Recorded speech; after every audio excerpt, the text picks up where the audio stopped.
దేశవ్యాప్తంగా చర్చనీయాంశంగా మారిన పూణే లోహగఢ్ కోట హత్య కేసులో కీలక పరిణామం చోటు చేసుకుంది.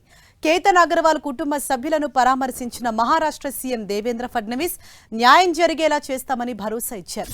దోషులను త్వరగా శిక్షించేందుకు ఫాస్ట్ ట్రాక్ కోర్టును ఏర్పాటు చేయాలని అధికారులకు ఆదేశించారు. ఇందుకోసం ప్రత్యేక న్యాయవాదిని నియమించినట్లు ఫడ్నవీస్ తెలిపారు.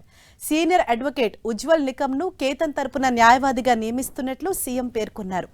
మరోవైపు ఇదే కేసులో ప్రధాన నిందితురాలైనటువంటి సియా గోయల్ సోదరుడి విచారణలో పోలీసులు కీలక సమాచారాన్ని రాబట్టారు. కేతన్ అగర్వాల్ హత్యకు సియాను అతని ప్రియుడు చేతనే ఒత్తిడి చేసినట్లు పోలీసుల విచారణలో వెల్లడైంది. చేతన్ ఒత్తిడి వల్లే సియా ఈ దారుణానికి పాల్పడినట్లు పోలీసులు భావిస్తున్నారు.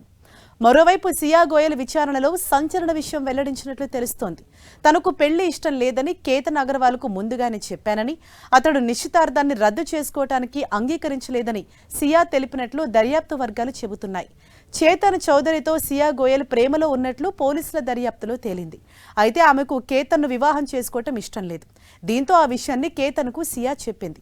అయితే తనది చాలా ధనిక కుటుంబమని, చాలా ప్రభావవంతమైనదని, పారిపోవటానికి ప్రయత్నించినా ఈ పెళ్లి నుంచి తప్పించుకోలేవని తనతో కేతన్ అన్నట్లు పోలీసులకు సియా చెప్పింది. సియా వాదనను పోలీసులు ఇతర ఆధారాలతో సరిపోల్చి పరిశీలిస్తున్నారు.